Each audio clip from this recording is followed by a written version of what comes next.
diplomatic recognition of the Soviet Union by the West. And the Western governments wouldn't do it.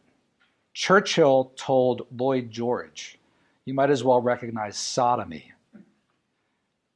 before you recognize the Bolshevik regime. Woodrow Wilson, I've got a full chapter in here on Woodrow Wilson. Woodrow Wilson, conservatives don't understand this. There's a lot to object about Woodrow Wilson, but Woodrow Wilson was an excellent anti-communist. And Wilson said these people are terrorists, barbarians, and tyrants. He said, I will absolutely not recognize the Bolshevik regime. William C. Bullitt, who was a duped progressive but went on to become an outstanding anti-communist, left Wilson's team because of this, because he was so fed up with Wilson that he wouldn't recognize the Bolsheviks.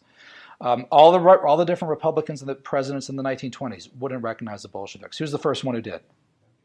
FDR. FDR did. But so part of what Stalin is doing here is he's literally wining and dining, getting some of these guys really drunk, giving them all the food that they want. I have a picture in the book of Ted Kennedy being taken to a mock Soviet wedding. Yuri Bezmenov said that it was an actual fake wedding. They would set up fake weddings in the Soviet Union for Westerners as a way to kind of throw a party, make it look like that religious ceremonies were allowed in the country. I cite in the book, I think it's a 1958 New York Times piece, on the phenomenon of fake weddings in the Soviet Union. Oh yeah, you run a totalitarian regime, man, you can do all kinds of stuff, right? Fake weddings. Fake weddings. Kennedy dancing with the bride, the quote-unquote bride, at a Soviet wedding, after he'd consumed a lot of alcohol, too. So anyway, Dewey concludes a 6-part series on the New Republic with this. Oh, and by the way, political recognition of Russia on the part of the United States would bring about the kind of relations that are in the interest of both countries and of the world.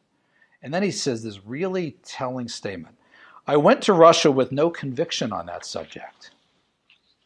But he came back urging in his wrap-up, we should extend diplomatic recognition to Russia. In other words, Professor Dewey did exactly what Stalin wanted. It worked beautifully. Somebody else who went there, and I can't talk all day, so I'll keep an eye on the clock. I want to leave time for your questions. Margaret Sanger went there in 1934.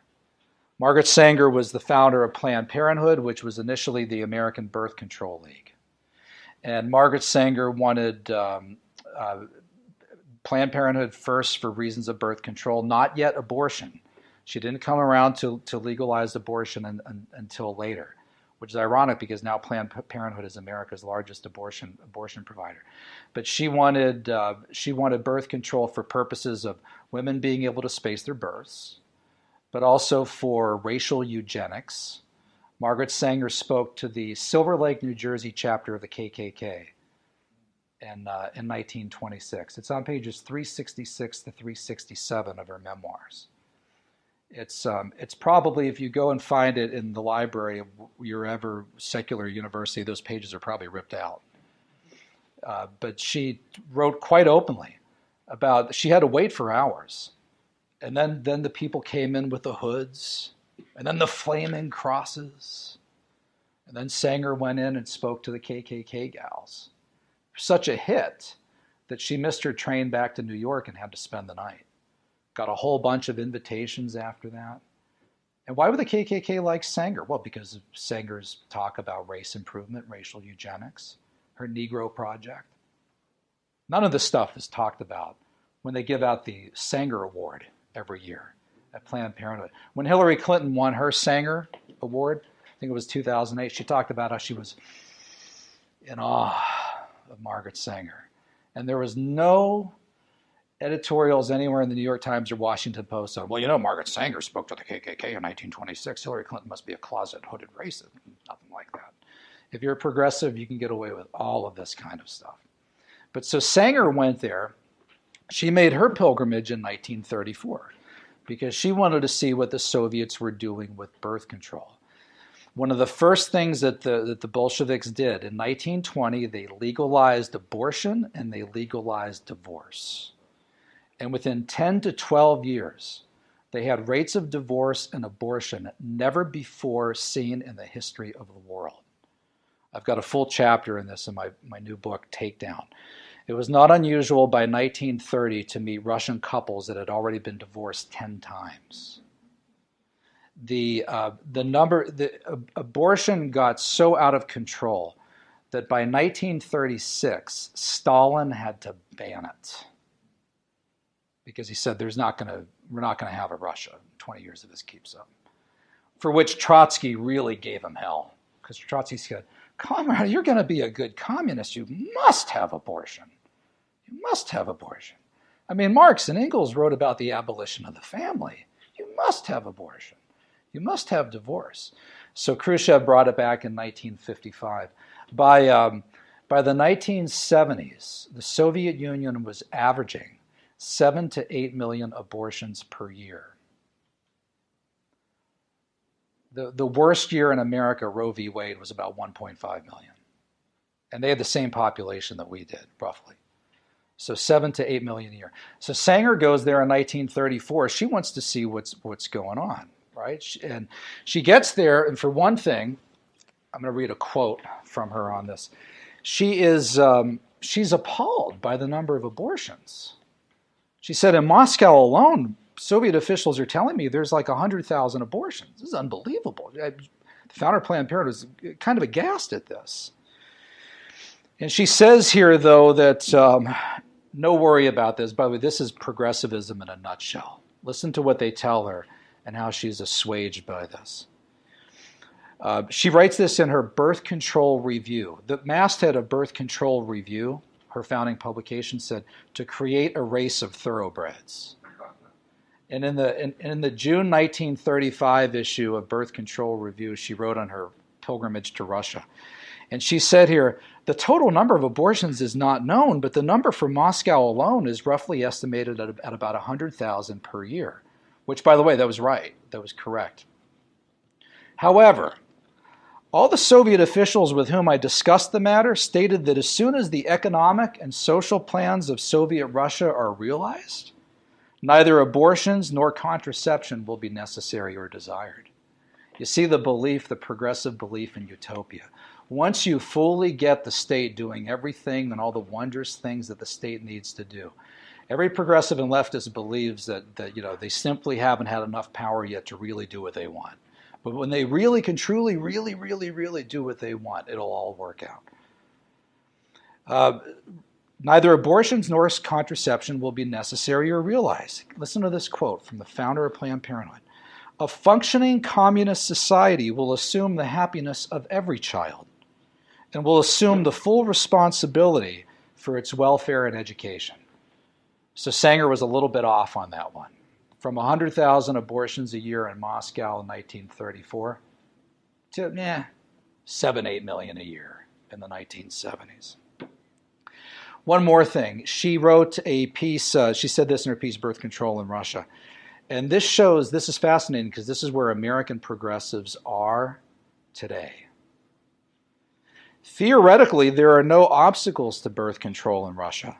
It is accepted on the grounds of health and human right.